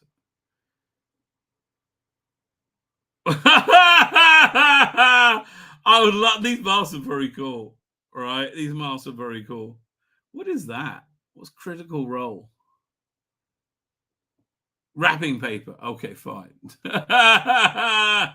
It was in the Ghostbusters stuff. Or G.I. Joe too. Or Game of Thrones. Zool, not really. No. Who's going to pay $12 for wrapping paper? Stick up Marshmallow Man mask. No. I like the wolf thing. What was that thing I just saw? Goose. Oh, Game of Thrones. What Game of Thrones is that stuff they have? Oh, mask basically. You can be a White Walker. Yeah. Fair. And you get a baby dragon. Anything else good there? I don't think. G.I. Joe. That's the last one I'll look at. I like the mask. Okay, that's about it, really. Okay, fine. I don't really care. Let's move on. So, yeah. So, J.J. Abrams is essentially own Star Trek now, from what I understand. What's it called again? What's the name of this studio again? Bad Robot? Is it Bad Robot who bought? I think it was Bad. Yeah, Bad Robot, Rad Reboot. Yeah, I think Bad Robot bought Paramount, right? So I guess the JJ verse is back on, right? Honestly, JJ, may I recommend to you get in touch with Quentin Tarantino to do a streaming show of Star Trek. He was interested in doing a movie, but he only has one more movie left, so he might be interested in doing a TV series, right? And I'd love to see Leonardo DiCaprio in it, playing Rick Dalton, playing a character, right? Where are we up to? So Star Trek prequel officially a go at Paramount and J.J. Abrams producing. Well, again, that's the sign it's actually happening. Skydance, right? Wait, who bought Paramount? Hang on a second. Let's have a look. Paramount sale. Skydance, right? So Skydance is, who is Skydance? Skydance Entertainment. Is that J.J. Abrams? Who has Skydance Entertainment? There you go. David Fullerson. What have they done? Let's see. Skydance Media. Let's see what they are. I know the name. I thought J.J. Abrams was very, very connected to them. Anything? Oh, there you go. Big Door Prize Season 2. Never heard of this. Big Fine Sky Dance Media Rise. What is this? A TV show? I don't know. I'm just genuinely confused. Reacher. Oh man, he's a woke fuck. Reacher. Family Plan. But isn't J.J. Abrams like a foundational member of Skydance? Here, we'll do Skydance J.J. Abrams, right? I thought they were very connected.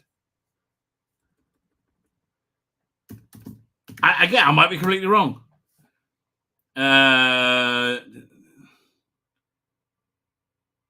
So tell me where they did Star Trek Into Darkness.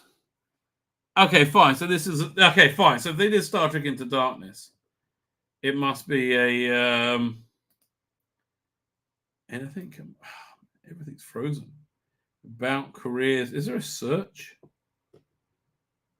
Film. I mean, we should be able to look up this website's shite. And this won't tell me anything either. This website is just pure garbage. I mean, I think that's really the issue we have here. All right, so these are people who are in Star Trek. That fills us with all with glee. Right. Okay, so fine. This is one of the dumbest ways of continuing Star Trek, I think. It really is. Oh, it really is. Either you do a TV show or a movie with the J.J. Abrams cast, right? I think that's the way to go at this point. And I think you make it give it a creative vision, right? I mean, like an A-lister creative vision. Like, what's his name? Again, Quentin Tarantino. A Quentin Tarantino Star Trek TV show, right? It's and making a deal with, and this will be really smart of them.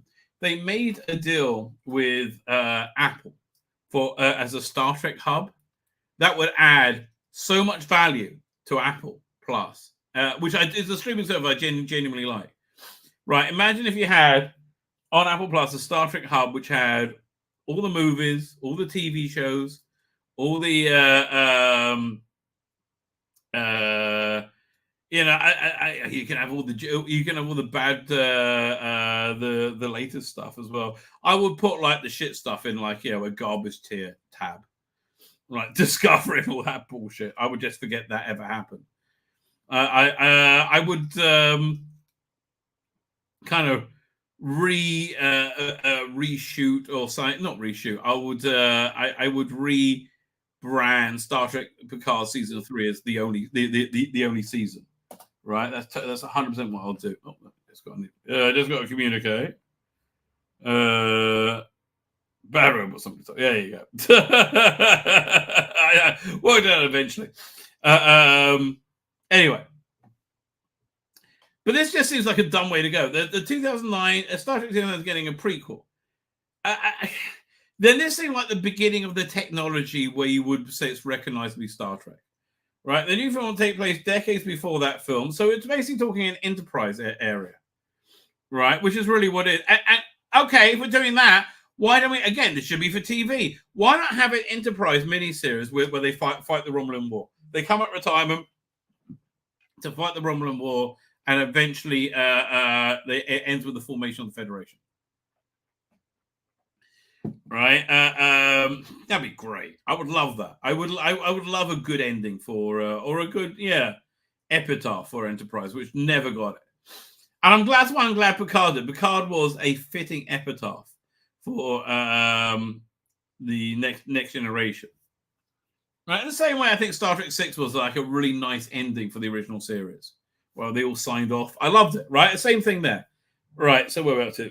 It's getting a prequel. The new film will take place decades before that film and was announced in the afternoon of Paramount CinemaCon presentation where a slew of announcements were made. Toby Haynes Andor will direct, the script by Seth Gable Smith, J.J. Abrams will produce.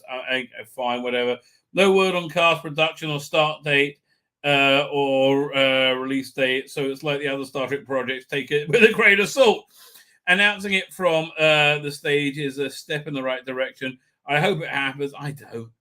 As Star Trek fans have had the rug pulled out for them many times beyond at this point, they deserve to fill theaters again. Well, again, if you make something that's not shit, that's really the first thing, right? I don't know. I'm not filled with joy at this, right? I'm not filled with joy of that story at all. Capcom attempts to run PR for Western, whatever. Star Trek Picard actress Whoopi Goldberg points to Arizona abortion law as proof that Republicans want to bring back slavery. Well, if there's a dumb take, it's Whoopi Goldberg's, right? Let's have a look. I love the confused look on her face. Haja. So what's she saying? In what appears the latest in an attempt to remain relevant, Star Trek Picard actress Whoopi Goldberg, the View host, basically, has made the unfounded claim that Republicans want to bring back slavery. Excuse me. I've never seen anybody as racist as Democrats right now. They're more racist than when they had the KKK.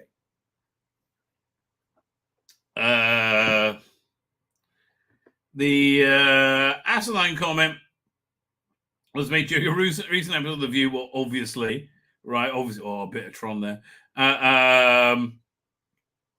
wherein the speaker to a recently in Arizona law called to honor a 1864 law which near completely bans the practice of abortion. That's not something I would go for, but I think the local body probably would. The Star Trek Picard actor said, "Take a look at things that Republicans are rolling back. Remember, I said ages ago, in their minds they want to bring back slavery. Excuse me, I think slavery was is being brought back by you Democrats, right? You have all these illegal immigrants. They stay in people's homes and they just work for them. That's called having slaves, baby, right?" ABC's News Whoopi Goldberg openly claims about the evidence that Republicans want to bring back slavery. Can I get let's pull down this video, right? Oh, so much stupid, so much Whoopi. There we go. Doink. I love watching the View videos. I mean, they're always so dumb, right? They're always just the dumbest takes humanly possible. Oh, dumb people do dumb things, mate. Here we go. Video file. Let's see what they have to say. Keep in mind. Take a look at the things that they're rolling back. Remember, I said ages ago, they in their minds they want to bring slavery back. They're okay with it because you see. Yeah, explain it to us, Whoopi. Why do we want to bring back slavery?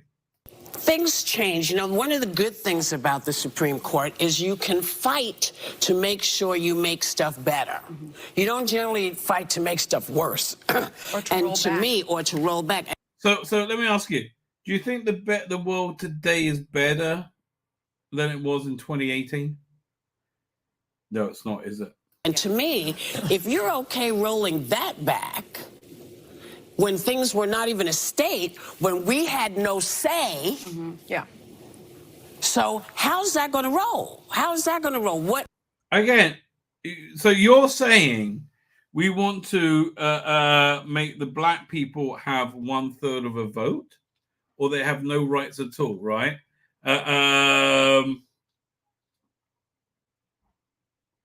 It's just weird. What's the next thing? Because, on this with all of this comes birth control. Right. With all of this comes everything that you. I'm sorry. The number one indicator of somebody's is criminality, right? Is if you have a stable family unit. The one thing that has destroyed the black American stable family unit is the proliferation of abortion, right? Done by racists as a means of genetic control. Genuinely, right? It's so super racist. Planned Parenthood, right? Insanely. You need as a woman to have had put in place to make sure that we were doing better than we were before. Insanity, right? Insanity. It is just pure insanity. What can I tell you? Colin Archer brings up a very good point. He says, I still haven't watched Fallout, but I've advised to stick with it until the episode 4. Okay, so here's my thing. I watched the first episode. I really liked it, right? I really liked it. I didn't feel confused at all. It was... I don't know anything about it, right? I played it a little bit. I really don't know anything about the world. And I knew this was their interpretation of it and their rollout of it. So for me, the first episode I thought was stunning, right? I thought it really introduced me to a very interesting world that I don't particularly understand. It's very stylized and unique, and I look forward to finding it more. Tim Pool, who's my go-to news source, hated it. Like, he's like, oh, so you got to explain everything. They don't. Again, I've seen the first episode. It was fine. So the first episode, mini review, right? You have you have a first sequence with Walter Scroggins, who is he was on the Shield first. You see, you know him around, right? He's like some kind of like cowboy presenter who's got a daughter.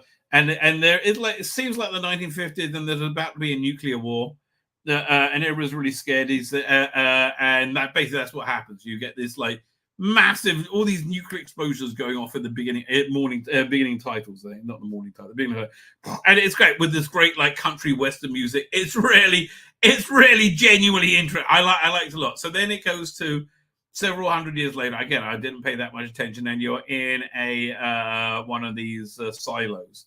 Right. Again, so that I recognize from what